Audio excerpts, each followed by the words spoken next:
Day morning, first of wine salary week. This is the last working week of the month of August, and if you're not excited, at least be excited that salary is going to enter. It's quicker than you can imagine. That's number one. Number two is that we're about to enter the Ember month, which means Christmas is coming. Christmas is coming. Mama, buy a shoe for me. Am I the only one excited? I'm sure that I'm not the only one excited. But it's been quite an amazing 8 months. So if you're feeling bad that, oh my, I haven't achieved what I wanted to achieve in this month of August or in this year, don't worry. There's still a bit of time to realign yourself, to check out your goals again and see, okay, where did I miss it? What do I need to do better? It's important to also say that you need to extend grace to yourself, that just because you think you didn't achieve something doesn't mean that you haven't achieved something. Lyrics. Yeah, but I'm serious. So I just want to encourage you as we round off the month that delay is not Delilah. Like I always say, it's not denial. Delay is not denial. And you can still get in your goals. You can still get in your dreams to work. Go back to your vision board and see, okay, how can I achieve what it is that I put in my vision board? There's still a bit of time. I was saying yesterday on the show that September is coming, and schools are resuming first term for the children. If you have kids or just children, school children going to school. And think about it this way: you're going into a new term in the month of September, and which means you get to learn things afresh. You get to unlearn, relearn, and learn new things, how to do things, how to behave better, how to, move forward with your goals in your life, with your relationships, with your career, with everything all around. That's what you can look forward to. First term begins in September. How about that? Instead of saying last quarter of the year. That sounds good? Yeah, that sounds good. Okay, this is WFM 91.7, Nigeria's first and only radio station for women and their families. This is Radio Doctor, your free health consultation program where real doctors advise real people. Radio Doctor is Nigeria's first specialized health program where medical doctors consult for free and advise on your women radio. Radio Doctor is broadcast 10 to 11 a.m. every Monday through to Friday. My name is Fumi Bangala, and our Radio Doctor today is Dr. Abiola Ajayi, the MD CEO of ROA Specialist Hospital. Good morning, Dr. Abiola. Good morning, Fumi. Can you hear me okay? Yes, I can. How are you doing this morning? Fantastic. I'm doing very well. And you? I am good. Sounds like you're doing well. I'm doing well, yes. Interesting. I was asking a friend if I always sound animated, and she was like, oh, yeah, whenever you're excited about something, then you sound animated. But yeah, I'm good. It's infectious. It wakes up everybody around you, so I have no problem with it. Thank you. Okay. How are you looking forward to the weekend? Very much so. I've been working hard, and I need a little relaxation. That's good. That's good. The doctor is going on a rest too. Rainy season. Yes. Oh, I love yes. This time. So you recommend rest? Nice and cool. Yes, rest is a very good thing. Absolutely. Okay, on Radio Doctor today, Dr. Abiola, the MD CEO of ROA Specialist Hospital, will be consulting and advising us on building a healthy lifestyle, exercise, nutrition, and checkups. The phone lines will be open shortly for you to ask your questions. Like we said, real doctor, real time. This is your free consultation. You went to the hospital, you will pay. So this is your opportunity to call and ask Dr. Abiola, oh, okay, this is what is going on with me. What do you think? And he is here to oblige us. Time check once again is 12 minutes past 10. And this is Radio Doctor on your Women Radio 91.7 FM. Let us get into it. Dr. Abiola, when we talk about living a healthy lifestyle, what does it really mean? Yeah. First of all, I want to say I love this kind of topic. Maybe 2022, 2023 is when I realized that my mindset wasn't the best surrounding these kind of things. I used to believe that if you have a issue, just use the right medication. I was really a medication for every problem. Don't worry about diet. Don't worry about exercise. It sounds funny now, but in medical school, they didn't give us much lectures on nutrition. So later, I started going through something called integrative medicine and really studying it. And almost. Okay, seems like we lost our connection right there. Dr. Abiola, can you hear me? Treat it well. We have 5 to 10 million Nigerians with diabetes, and we're becoming more obese day by day. So living a healthy lifestyle, eating balanced foods, exercising, sleeping well, managing stress, avoiding smoking, excess alcohol, those kind of things, and doing checkups. Those kind of things are what goes into living a healthy lifestyle. Would you say that living a healthy lifestyle starts with a mindset change? Because we are currently in a, I don't know, is it a world of we're running after the next fad. I say this because that's me as well. I'm running after. If you see my social media pages, it's curated in such a way that I'm always consuming content that has to do with people. Maybe I was 120 kg, now I'm 90 kg. This is what I did. This is what to eat and stuff like that. But I'm realizing that it starts with a mindset change. So would you say that it starts with a mindset change? Going on a healthy lifestyle for your life. Yeah, I like that completely. That's how my journey started. With a mindset change, because what a lot of us lack is discipline. And when you start talking about lifestyle, a lot of people want to close their ears because they just want something fast. We don't have the discipline to maintain something over time. But there's a way to do this healthy lifestyle plan where it's not obtrusive, it's not difficult. Nobody will really know what you're doing around you. And I always say that if you can do a routine for at least 3 weeks in a row, you have a 50% better chance. 21 days is like it's the bridge. If you can get over that 21-day hump, you can really start making changes. And I'm talking about mindset. Your body will now positively reinforce some of these things we're going to talk about now. Many people say that health is wealth, but what are the first practical steps to getting this health to be wealth? What are the steps that someone has to take to start living healthier? I know you've mentioned a little bit, but can you expatiate on it? Yeah, well, you brought up a good point about having a proper mindset. So the first step I would say is awareness. You need to know your numbers. You need to know what normal blood pressure is, what's normal blood sugar. Those are the top things that can kill you these days. And you need to know what's a healthy weight for yourself. So from there, I like to tell people to start with small changes. For example, in Nigeria, if I have somebody that's trying to lose weight or even trying to get pregnant, or so many things that we can control with diet, I'll say replace all your sugary drinks, that's juices, minerals, all those kind of things. Replace it with water or unsweetened zobo. Then I'm going to ask people about how much vegetables they eat compared to how much carbohydrates they eat, and try and flip that.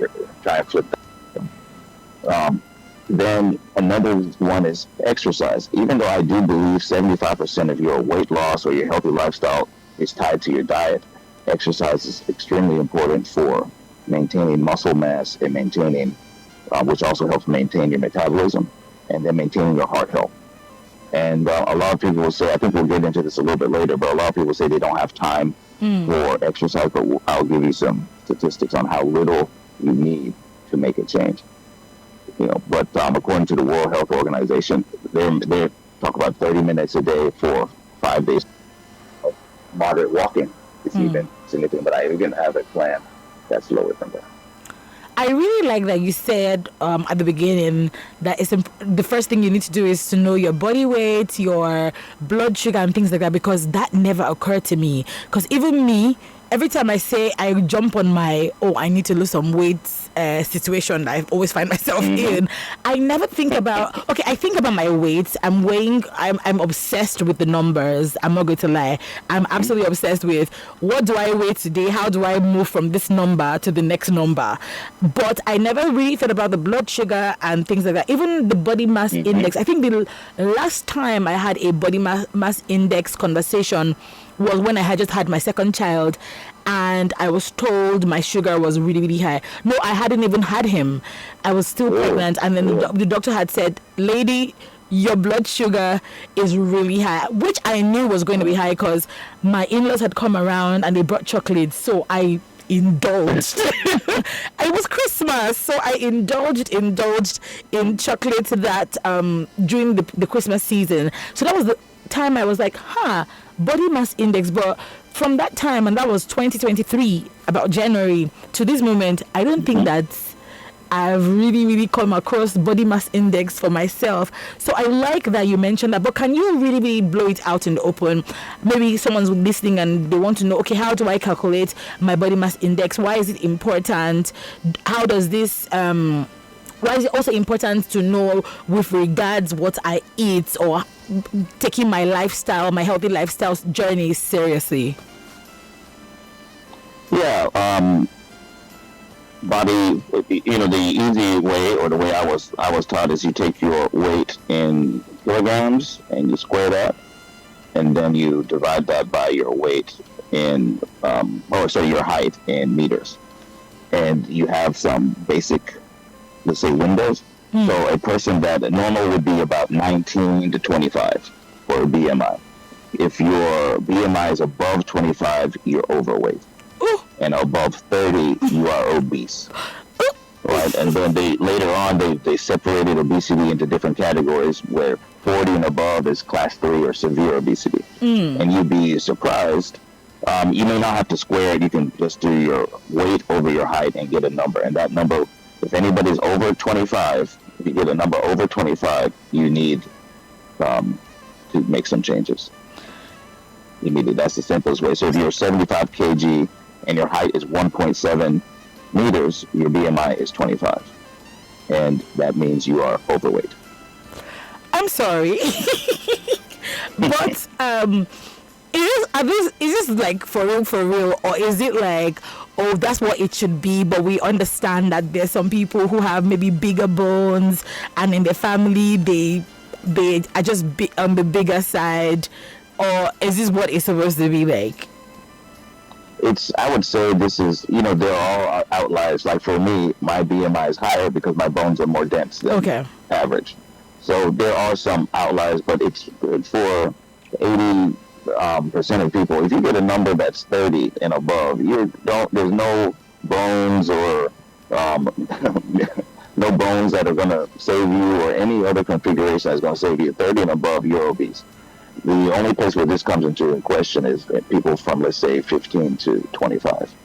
But it's fairly accurate, and it's a good place to start, because as you drop your weight, your BMI will drop, because usually your height doesn't change. Interesting. Okay, let's just keep it moving. How much exercise should an average adult do every week to stay healthy? You had talked about it earlier, but how much exercise is needed? How much exercise and the consistency? Is it just about, do 1 hour every day, or is it more like, if you're able to do 20 minutes every day, that is more effective than doing 1 hour every other day or 1 hour every week? Yeah, I like how you asked the question. So I'll tell you what the World Health Organization says, and then I'll tell you what I have experienced in my own patient population and my own life.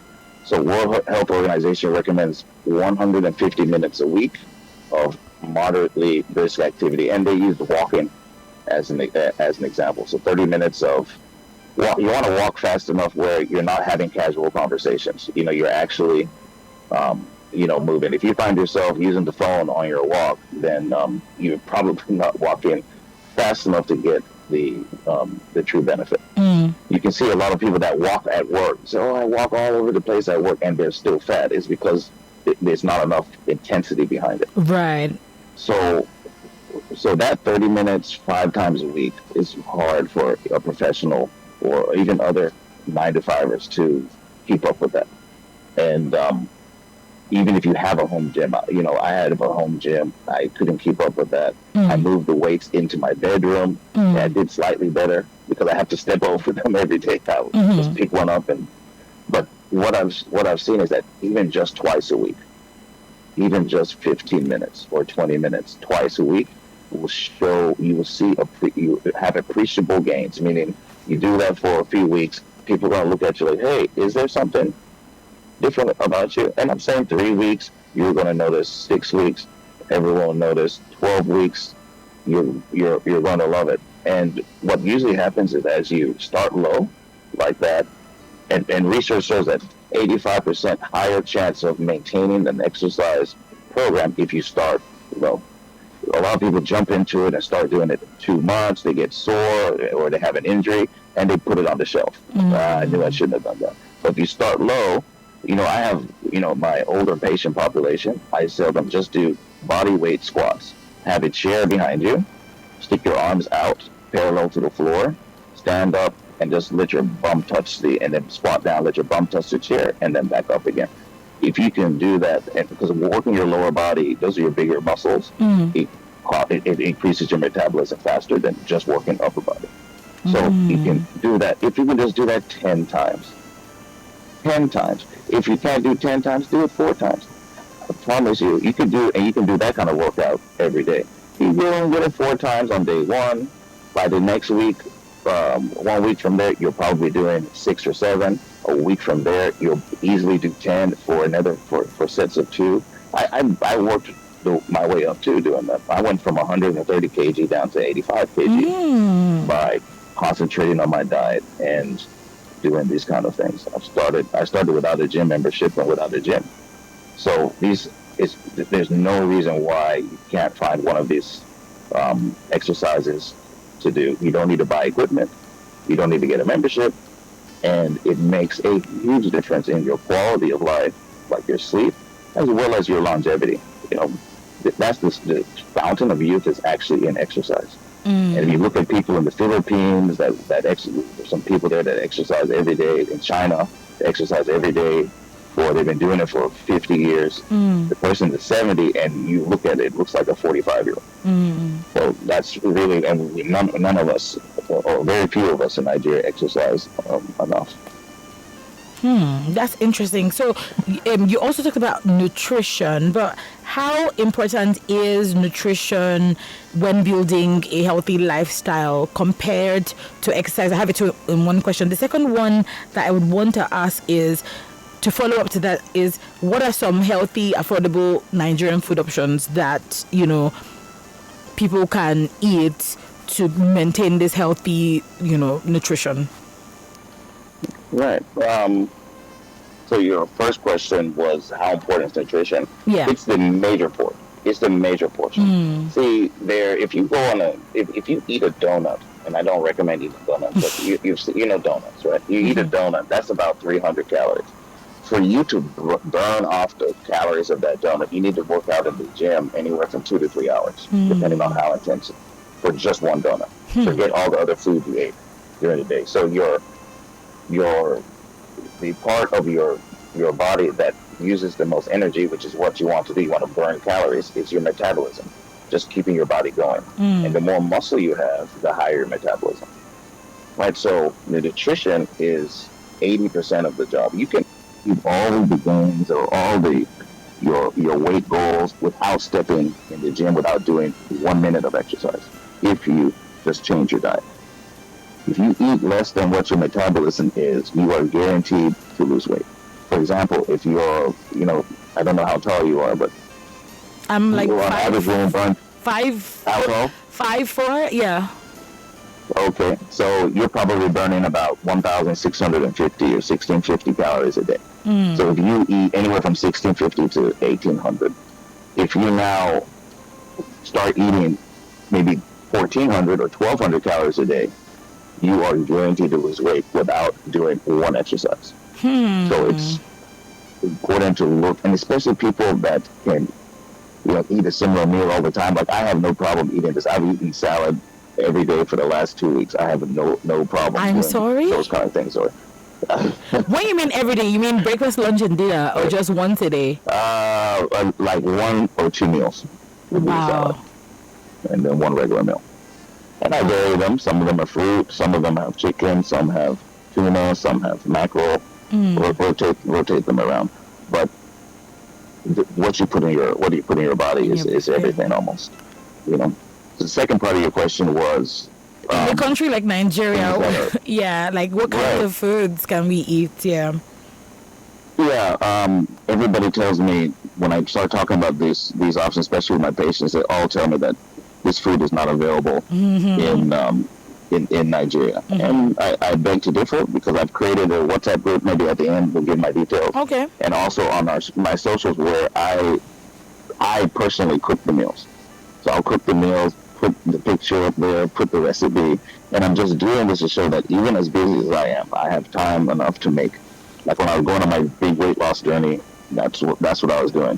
So things like things that are affordable. Instead of eating, we like Indomie, or sorry, the Noodles, We yeah. like noodles. Sorry, I meant noodles. But that's all carbohydrates, and eating noodles every day and they're processed. So eating noodles every day will contribute to weight gain. So I tell people you can subsidize that with soup. Like you can use the seasoning, right? But reduce the noodles. So when I would have them, I would reduce the noodles by 75%. Just take a corner of the noodles and just use that. Then I would now add vegetables. And we have cheap vegetables, carrots. Yeah, carrots. I love onions, garlic, and then I'd add tomato paste, a little bit of peanut butter, some unsweetened Greek yogurt, mix all that in. So now you have a thick soup that's hearty. I use tuna fish and geisha. Thick fish that's hearty, it's nutrient dense, and it fills you up and it tastes great. You season it. So I have some recipe ideas. Maybe I'll send those out if people contact me, or I'll put them on socials. But it's definitely doable. You just have to reduce. Nigerians have a death grip on things like bread. Rice, When I yeah. mention you have to give up bread, they're like, no. Okay. Things like bread, rice, and swallow. You just have to be willing to reduce those. I like to eliminate as much as you can, but even just cutting it in half, you'll notice a difference in a month. I actually agree with you. Actually, I have a lot of patients that say, oh yeah, doctor, I'll do it, and leave and don't do anything. I can tell when they come back. They don't have to tell me. I can tell because their skin will look the same. I'll look at their weight. It'll be exactly the same. I'm like, okay, I know you're not. I won't say it out loud, but I know they're not participating. You'll see the ones that change the diet. Skin is brighter. Eyes are brighter. They're happier. I had one lady dancing as she was walking in the room. I said, what's that? She said, oh, my pains are gone. My joints feel so good. It's almost like a miracle. I really believe in it because I've seen it over and over again change people's lives. I actually agree with you because, okay, funny story. Last week I had told my husband, I was like, listen, we're not eating rubbish in this house anymore and all of that. So I decided that we're going to go on detox, but I went into that thing ill-informed. It's not like I was ill-informed. I know what to do. I know that the moment I'm able to reduce my carbs and increase my vegetable intake, my diet is better, I look better, I lose some weight. But I decided that, oh no, we're depriving ourselves. To be honest, like, it ended in tears, let me just tell you. But what I've noticed in the last 3 days is what I now did was, instead of having because you said a death grip on bread. Well, yeah, we also have a death grip on the quantity of food that we eat. Like if it doesn't look like a mountain, we are not going to you just your eyes are like, nah, this food is not going to fill me My up. mother looks at me strange when I go home for a family or something. Yeah. They were used to me eating a mountain, and now I eat. The people look at me, is everything okay? I said, everything is fine. Everything is fine. But I just realized This is how I eat now. Yes. Your body will adjust. That's why I keep saying the 3 week thing. It will adjust. Your stomach will get will get smaller. Yeah, And, because your body is fighting back. Yes, it will start to shrink, and you won't be hungry all the time. You just have to find things to fill you until you get there. And things like cucumbers, carrots, celery, lettuce are great options. And I always tell people, eat as much meat as you want. As long as you don't have, check your cholesterol. This is Dr. Abiola Ajayi's method. This is not the World Health Organization. But, if it's, most of our beef here is really what they call range fed or grass fed. They just walk around and graze. So, I don't have any problem with beef. It's just the beef from the factories, they're using drugs and antibiotics and stuff. You want to stay away from that. I like to stay away from GMO or genetically modified fruits that are sold at some of the bigger places. You're still tuned to WFM 91.7, Nigeria's first and only radio station for women and their families. This is Radio Doctor, your free health consultation program where real doctors advise real people. Radio Doctor is Nigeria's first specialized health program where medical doctors consult for free and advise on your Women Radio 91.7. We're broadcast Mondays through Fridays, 9 a.m. to 10 a.m. And our doctor on hand today is Dr. Abiola Ajayi, the MD CEO of ROA Specialist Hospital. We've been talking about building a healthy lifestyle, exercise, nutrition, and checkups. Hi, Dr. Abiola. Are you back? Hi, Dr. Abiola. Can you hear me? I can go on forever. Yeah. Okay. Yeah, I can hear you. All right. Okay. I was for nutrition still. At what age should? No, that's not even the question I want to ask. For people that are above 40, because your metabolism reduces as you grow older, like, are there certain foods that they should avoid? You had mentioned how we have a death grip on, bread and stuff. I know for sure that when I eat a lot of bread, I see it in my body, right? But would you say, are there healthier options? Is it wheat bread we should eat, or should we just go off bread? Then for swallow, is it that we shouldn't eat eba, gari, semo, and all of that? What would you say someone who's above 40 or approaching 40 should eat? So I create custom guides for my patients. So it's called Dr. Ajayi's Nutrition Diet and Lifestyle Guide, and I include sample meal plans for at least a week in there of what you can eat. If I have somebody above the age of 40, the main thing I'm going to stress is that it's all more important than it was before. When you were 20, you could eat anything. I used to be able to eat 2 large pizzas and drink 2 liters of Coke. And that was my, lunch. I would still eat 2 to 3 more times that day. When your metabolism is so high and you're moving about and exercising and a lot, I was playing sports, you can burn all that off. When you're 40, your metabolism slows for both men and women. And so all of these things are more important. And you can't keep eating the same way you were before. Your portions need to get smaller, right? Your portions over time need to get smaller, and your composition of what you eat needs to get smaller. A common myth or fallacy is that wheat bread is automatically better than white bread. Maybe in some instances, because a lot of the white bread we have in Nigeria, I think almost all of it has added sugar. And I've seen a few brands of wheat bread that do not have added sugar. So technically that is better. Okay. The wheat bread with no sugar. You want to look at your ingredients. If it just says wheat or flour, it should have really just like 2 or 3 ingredients. Wheat, flour, water, salt. Those are the kind of things you don't worry about. But if you start seeing things that the average man on the street could not pronounce, you want to try and stay away from those things. Right. Those are processed or heavily processed, and they will ultimately lead to weight gain. You talked about swallow, semo. When I see people eating swallow, the mountains, it's like Mount Everest on the plate. And then you'll have just a little bit of stew, and sometimes no meat, sometimes meat, and you just take it and just dip it in the stew. You're still eating 100% carbohydrates. That's and the carbohydrates are what's killing us. Sugars, carbohydrates, and processed foods are what's killing us. I won't say slowly anymore. It's really become serious. So read your ingredients. Just try and cut, for the first part, just try and cut it in half. So you cut that mountain of semo or and you cut it in half and replace that other half with vegetables or meat because with chicken or fish or the meat is better because protein is harder on your body to digest, so it burns more calories digesting protein. The easiest thing for your body to digest is sugar. So it will easily, and then the next thing is starch. Starch is just sugars lined up together. An interesting fact is your brain prefers to run on fat. And if you never eat another carbohydrate again, your body will just make it. It's called gluconeogenesis. Your body can make carbohydrates. Guess what your body makes carbohydrates out of? I'm not sure. Fat. Fat, right. So if you starve your body of carbohydrates, and because your brain runs 2/3 on fat, 1/3 on carbs.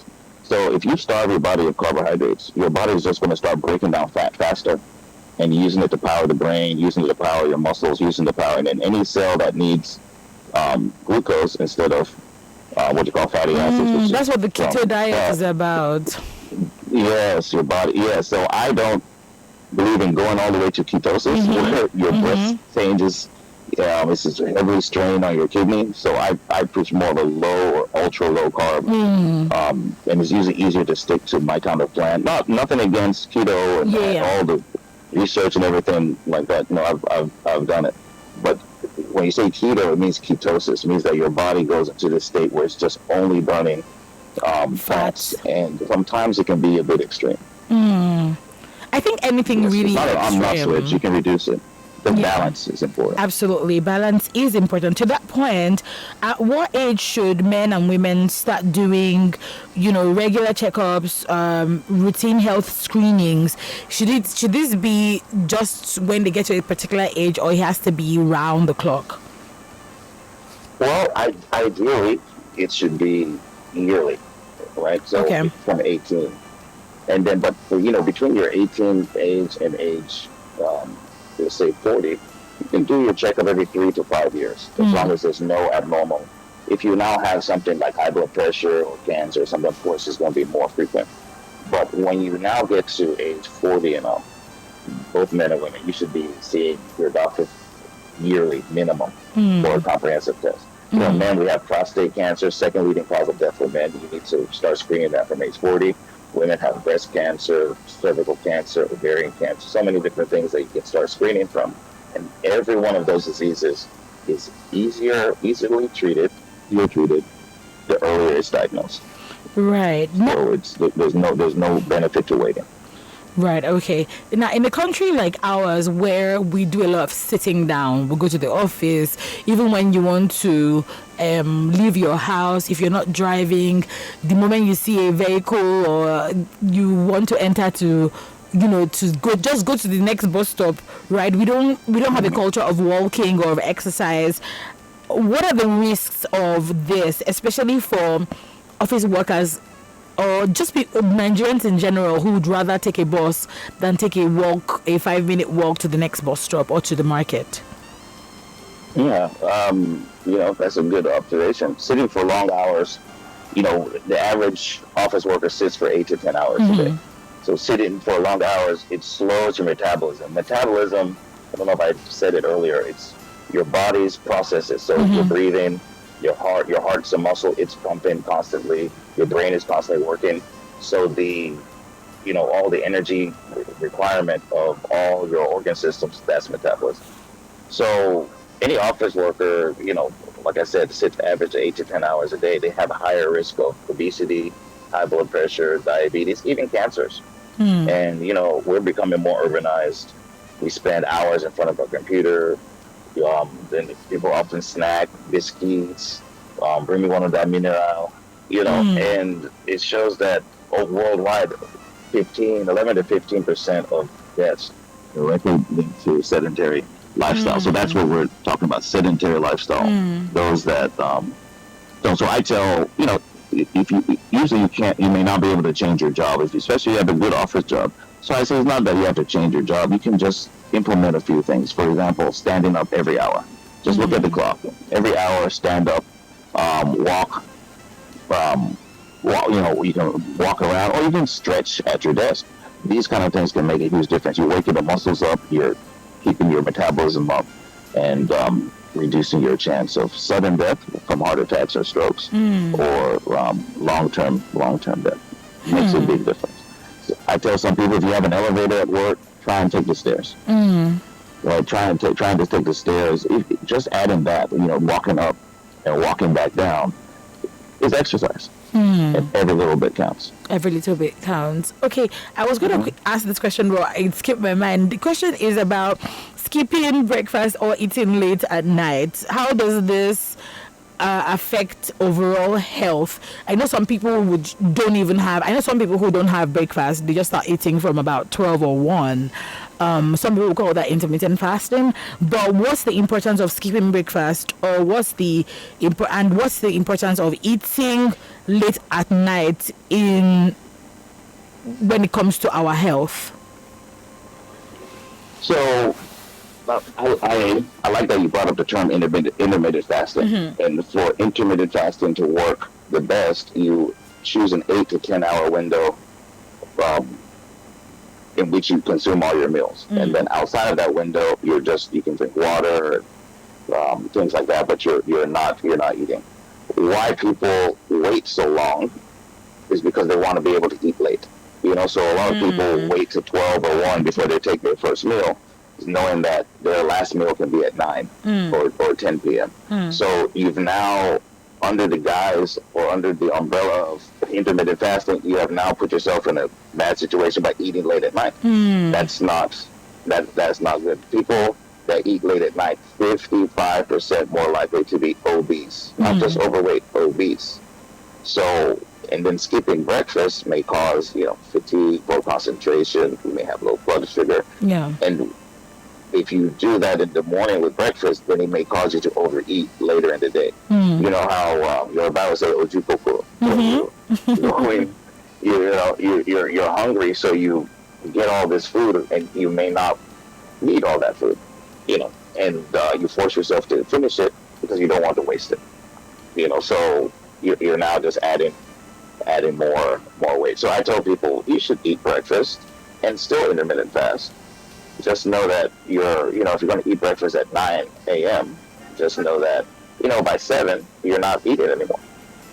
And have your water or your tea with no sugar, and let that carry you through the night. Can they have milk if they don't have sugar? Milk during the fasting period? No, you said you can have tea. Is that it? Oh, wait, did you mean during the fasting period or at night? Oh no! During the fasting period. During the fasting period. Okay. It doesn't mean you can't drink tea. Okay. You can drink some coffee. Just no sugar and no milk. No sugar and no milk. That's fine, because you're just trying not to wake up your metabolism. Your metabolism. During that time, you want your body burning fats. See, if during your fasting window, your body still is going to need energy, so it's going to be burning fat that is stored in your liver or in your belly. Start burning that fat. If you eat during that time, and milk is like a meal, your body will stop burning fat and now focus on that. What's coming in, right.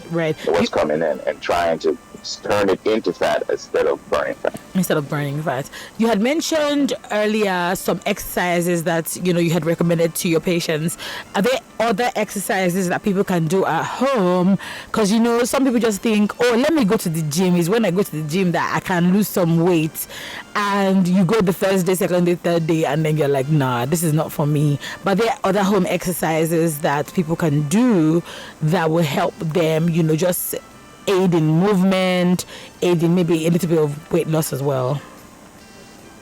Yeah, I tell people start small, but home-based exercises can be just as effective as the gym. If you're able to do push-ups, push-ups are great for men and for women. Then I mentioned squats before, very, very effective. And there's something called planking. I don't know if you know that. So you lay on your elbow, just make your body straight. Anybody can plank, whether you're doing it for 5 minutes or for 30 minutes. So these are things that everybody can do. If you can't do a push-up, you should be able to plank. Skipping rope for 15 minutes burns 200 calories, which is equal to jogging. Wow. and you can skip, and you can skip rope in your house, and it doesn't cost anything, or it's very cheap. But in fact, most Nigerians cannot afford gym memberships. The average person cannot afford a gym membership, but it doesn't mean you can't be healthy. Squats, planks, push-ups. You notice I didn't say sit-ups because a lot of people do sit-ups thinking that it's going to give them abs, and that's just not right. That's not the truth. There's a layer of fat on top of the muscle. Right. So if you're just building muscle without burning that fat, it's just going to stick the fat out more. So, and then also you have a chance of hurting your lower back. So you can get ab exercises by planking or by sitting on the edge of the bed and raising your knees to your chest. Those are far better exercises and just as effective. Okay. Notice I didn't mention anything where you need weights or anything like that. If you don't have a lot of money and you now do this for like 3 weeks, 4 weeks, and you're doing more and more push-ups and squats, you can continue. Or you can get 1 liter, those big, I won't mention the company's name that starts with an E, but one big water bottle filled with sand. Yeah, fill it with sand, tie it to another water bottle filled with sand, and you can do your curls with that. You can do squats with that. You really don't need to spend money. It's just an afternoon. You can make your weights out of sand and plastic bottles. Now, for people who are struggling to stay consistent with exercise and most importantly healthy eating, because you can say, oh, I'm going to add what's it called, I'm going to add some of my foods to this and that, healthy eating basically. Is there something that, pardon me, let me take that again. For someone who how to explain this, who's been eating healthy, taking the portion of rice, adding cucumbers to it, as opposed to eating with stew, mountain of rice and all of that, how do you encourage them, the person is encouragement as to staying power and not getting bored with the food that they eat? What would be your advice to them? Yeah, I would, and like for your particular example, I would just say just add variety. But that's what kept me from being bored. Even though I said I can eat the same thing over again, I started looking for substitutes. So the only one that for the swallow and maybe unripe plantain is a little bit better. It's lower in sugar and carbohydrates than the other ones. I learned that just by studying and looking. Just looking for different alternatives that are also healthy. One day I may use beans as my protein. Next day I may use turkey. Next day tuna fish. Next day mackerel. And I just keep reminding the person that the more carbohydrates you take out of your diet, the more sugar and the more starch you take out of the diet, the healthier you're going to be. You're going to run away from high blood pressure. You're going to run away from diabetes. You're going to run away from even cancer. So it's and then when you start off by telling somebody they need to do 150 minutes a week or 2 or 3 hours of exercise a week, most of those people fail. So that's why I like to say just do 10 body weight squats to your chair. Just do. I even challenge my patients. Just by the next time I see you, I give you an appointment for 2 weeks. Just tell me you've done 20. 10 the first week, 10 the second week. Just do it. Most people do a little bit more. Right. And then they come in and they're just like, that's 10. I can do more than 10. You see, that's a different mindset. They always feel challenged, like 10. I can do more than just 10 in a week. No, doctor. They always feel challenged and they usually do better. But if I say try and get 500 done this week, they're going to go out and say, there's no way I can do 500. Even though they say 100, they'll say, no way, 100 is a lot. Even though that's just 20 a day for 5 days. For 5 days. 20 squats. Just sit down, up. You can do that.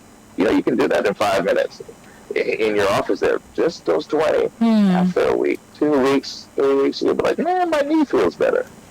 True. My back feels better. I'm going to do that. I tested it over and over. It really makes a difference. And then eventually you'll want to do more because exercise releases dopamine, which makes you happy, and also releases some other things called endorphins that reduce depression, let you sleep better, and also improve mood. And they're in your body. You have to release them by exercise. Wow. Thank you so much, Dr. Abiola, for today's free My pleasure. consultation. It's always a pleasure to have you come on here with us. Do you want to share your social media accounts with us so that people who are listening can, check for their free sample meal plans and all of that, and exercises and all of that? Yeah. For the meal plans, people usually send me a WhatsApp message or call me. So I'll give you that number. That's 0913-579-5108. Can you say that again? 0913. Yeah, 0913-579-5108. On socials, I do post recipes and different things, encouragement. That's ROA, Robert Oscar Adam, ROA Specialist Hospital. And we're on all the... All right. Thank you so much, Dr. Abiola, for coming on the show with us today. It's always a pleasure. Radio Doctor is Nigeria's first specialized... Okay, Dr. Abiola, thank you so much for coming. All righty. Have a great day. Same to you. Cheers. All righty. Bye. Now, Radio Doctor on Women Radio WFM 91.7 is Nigeria's first specialized radio health program, broadcast from Mondays through Fridays, 10 a.m. And you can join us on Monday, new month, for another edition of Radio Doctor. Many thanks to the producer, Aisha Sani, and the executive producer, Ton Okewale Shonaya. My name is Fumi Bangwala, and as always, have